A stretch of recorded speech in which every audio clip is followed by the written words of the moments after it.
Yo les rockstars, j'espère que vous allez bien. Bon, moi personnellement, comme vous l'avez vu au titre, ça va pas tranquille. Je me suis fait anarquer par des faux agents de la ClamGS. Et franchement, je me sens tellement nul en fait.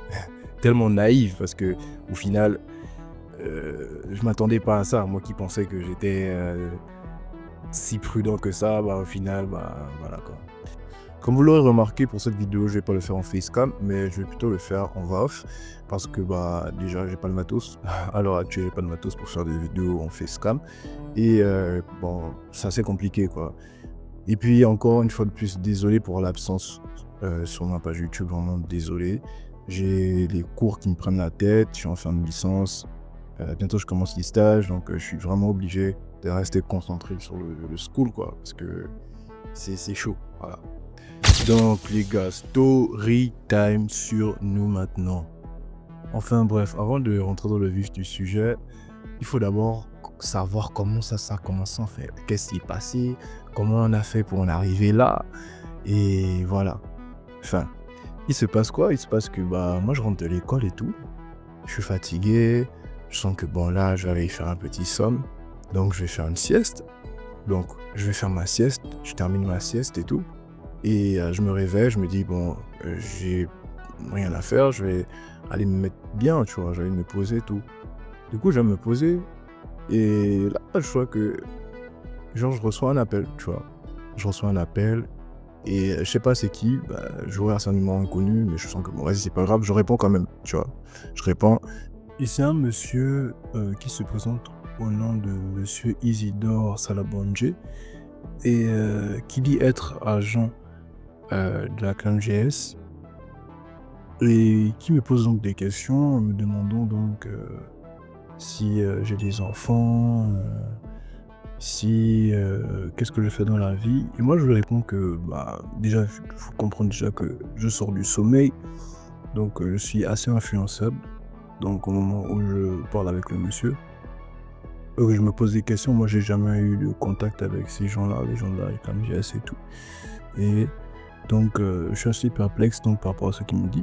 Et il me fait comprendre, donc je lui explique que je suis étudiant, il me fait comprendre que en tant qu'étudiant, je devais recevoir une allocation scolaire, une allocation sociale scolaire d'une somme de 150 000, et qu'elle me sera déposée en main propre, parce que avant que Oligui ne soit au pouvoir, sous l'ancien régime d'Ali, c'était donc les chefs de quartier qui récupéraient ça et qui redistribuaient aux personnes en fait. Et que depuis que Oligui est au pouvoir, c'est maintenant, cet argent est maintenant donné en main propre aux populations. Donc moi je comprends ça comme ça, moi je suis pas un féru de journal, donc je me dis que c'est sûrement passé au journal, j'étais pas au courant. Et le monsieur insiste sur le fait que bah il fallait que je regarde le journal pour être au courant de ça. Donc alors moi je crois, et je commence à être intéressé, je commence à être concentré sur ce qu'il me dit, et je me dis, bon, peut-être que c'est réel. Donc il me fait comprendre qu'il y a une dame qui viendra me remettre cette somme-là de 150 000 aujourd'hui, et qu'il faudrait que je l'appelle pour qu'elle puisse vérifier si mon nom est dans la liste, bien évidemment. Il me donne donc un numéro, donc il me dit que c'est une dame, elle s'appelle... comment elle s'appelle déjà, Chantal Kumba. Voilà, elle s'appelait Chantal Kumba. Et moi aussi, dans ma malice, donc je me dis quand même que si c'est quelqu'un, une personne, un grand quelqu'un qui veut me déposer l'argent, sachant qu'il m'a dit qu'elle viendra me déposer l'argent en véhicule, accompagnée de militaires qui l'escorteront. Donc pour moi, je me dis c'est quand même une grande personnalité qui viendra me déposer cet argent, désolé. Donc moi je fais quoi? Je pars sur Google, je tape le nom, comme je fais là sur l'écran, comme vous pouvez le voir. Je pars sur Google, je tape le nom de la dame, et je me rends compte que c'est une vieille dame. Et je me dis donc, si c'est une vieille dame, bah pourquoi c'est pas évident que ce soit une escroquerie quoi.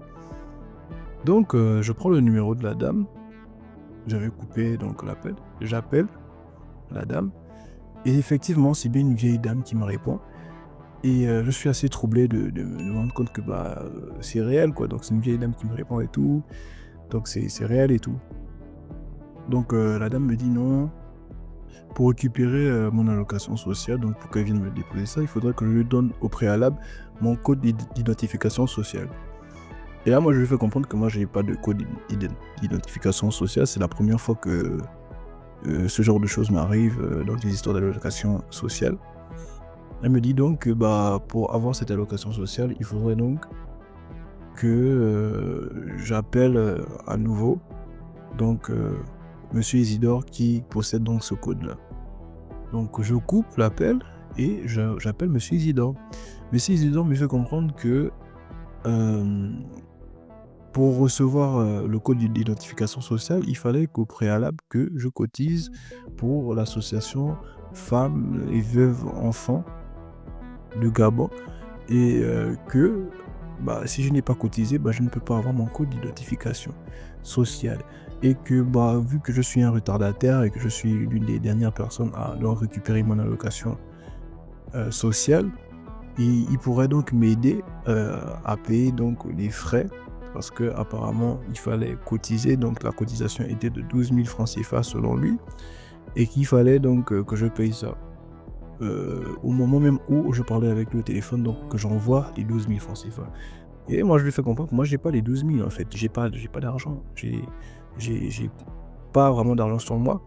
Il me dit non, qu'est-ce que j'ai sur moi, par rapport à ce que j'ai sur moi, j'envoie ça et lui avec son argent il pourra donc payer le reste de l'argent et moi par la suite quand j'aurai mon argent je pourrai donc rembourser Monsieur Isidore.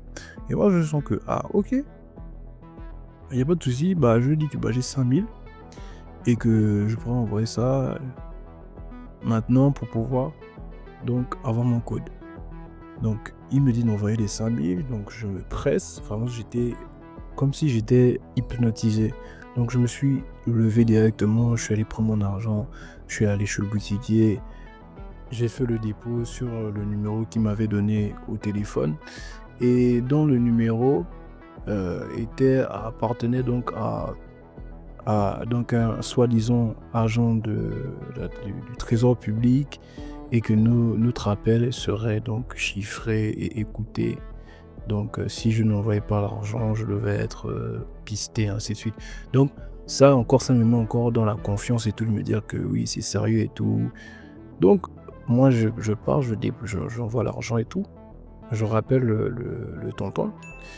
Il me dit oui qu'il a reçu l'argent et que il pourra donc m'envoyer mon code d'identification sociale et il me fait comprendre donc par la suite que leurs ordinateurs ont des problèmes pour pouvoir envoyer donc le code par WhatsApp. Donc il me communique le code au téléphone. Je prends le code, je note et je coupe l'appel. Je rappelle donc la vieille dame, donc Madame Kumba, je la rappelle et je communique le code. Donc elle prend le code, elle tape dans l'ordinateur, soi-disant dans l'ordinateur, et moi on en sort. Et donc la dame est assez étonnée et confuse parce qu'elle me fait comprendre que j'ai accumulé de l'argent depuis 2020. Donc depuis 2020, je n'ai pas touché mon allocation sociale. Donc ce qui veut dire que j'ai accumulé une grosse somme d'argent de 1 999 640 000 francs CFA. Regardez la précision avec laquelle elle m'a donné les chiffres, j'étais tellement choqué. Donc l'arnaque était tellement parfaite, tellement bien faite que je ne pouvais pas me rendre compte que j'étais en train de me faire arnaquer. Donc je me dis que d'accord, j'ai 1 million sur un compte que je ne connais pas. Je suis choqué, je suis surtout excité de me dire que je pourrais toucher cet argent-là. Donc, dans l'enthousiasme et tout, la femme me fait comprendre que il faudra des frais bancaires pour pouvoir récupérer cet argent-là. Donc, des frais bancaires de 84 000. Moi, j'ai pas cet argent-là. Je lui fais comprendre que j'ai pas cet argent-là, mais elle me dit donc que c'est pas grave. Elle va envoyer donc un agent qui va m'appeler et qui va m'expliquer la procédure pour pouvoir récupérer l'argent. Donc, l'appel coupe, Et là, je me rends compte que le numéro qui m'appelle, c'est le numéro de Monsieur Isidore. C'est son numéro. Je me suis rappelé les derniers chiffres qui composaient son numéro et je me suis rendu compte que c'était lui qui m'appelait.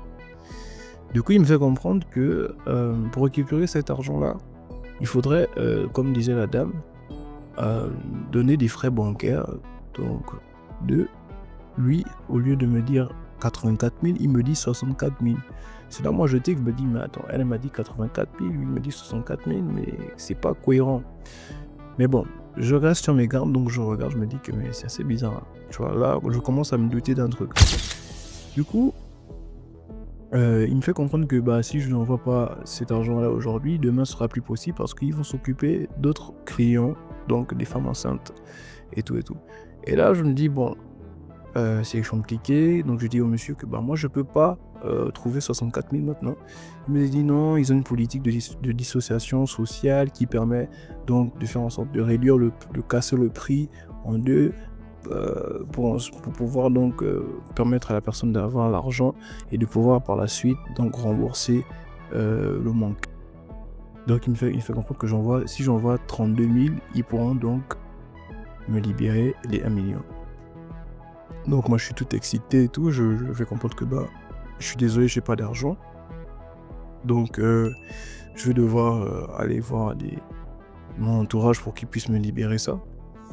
Donc je coupe et là je vois ma mère, je lui demande que bah je lui fais comprendre que bah je me suis fait contacter par la CLAM GS et que voilà. Et là elle me fait comprendre que bah c'est du n'importe quoi en fait, c'est de l'escroquerie et que je devrais pas envoyer de l'argent là-bas, machin. Bon, je lui ai pas dit que j'ai envoyé 5 000 parce que mon honneur quand même. Et là, elle me fait comprendre que ma grand-mère aussi s'est fait anarquer comme ça et que c'est du pipeau, voilà. Et moi là, dès que je me rends compte de ça, j'ai la terre qui tombe sur moi, je me rends compte que j'ai fait n'importe quoi et que j'aurais pas dû envoyer mon argent comme ça bêtement. J'aurais pas dû être naïf, j'aurais pas dû faire confiance à des inconnus. Et peut-être parce que je me suis dit que c'était des Gabonais comme moi, que c'était des papas, que c'était des mamans qui étaient au téléphone, que je me suis dit que bah au final ça peut pas être des arnaqueurs. Et malheureusement, je me suis fait arnaquer aussi bêtement que ça. Donc le message, donc le fameux de l'histoire dans tout ça, c'est pour vous faire comprendre que il faut pas croire tout ce qu'on vous dit, même si que les personnes ont l'air de confiance, les personnes ont l'air professionnelles, les personnes ont l'air comme ci, comme ça. Ne vous faites pas avoir facilement, comme je me suis fait avoir. Restez vigilants. En ce moment, il y a des réseaux d'escrocs à Libreville qui font vraiment n'importe quoi, qui appellent les gens, qui vous font croire des choses qui ne sont pas vraies et qui vous veulent de l'argent tout simplement. Comme les deux Tintins que je vous affiche là à l'écran. Et franchement, faites attention, vraiment faites attention. C'était un peu ça. Vraiment, si vous avez apprécié l'histoire, n'hésitez pas à me le dire en commentaire. Et si vous avez vécu une histoire pareille, faites-le moi savoir dans les commentaires. Je répondrai donc à ça. Donc venez partager vos histoires. Donc commentez, likez, partagez. Et n'oubliez pas de vous abonner parce que c'est grâce à ça qu'on pourra avoir plus de visibilité et donner encore plus de force pour pouvoir continuer à faire ce type de vidéos. Donc les gars, on se dit à bientôt. Portez-vous bien. On est ensemble. Peace la famille.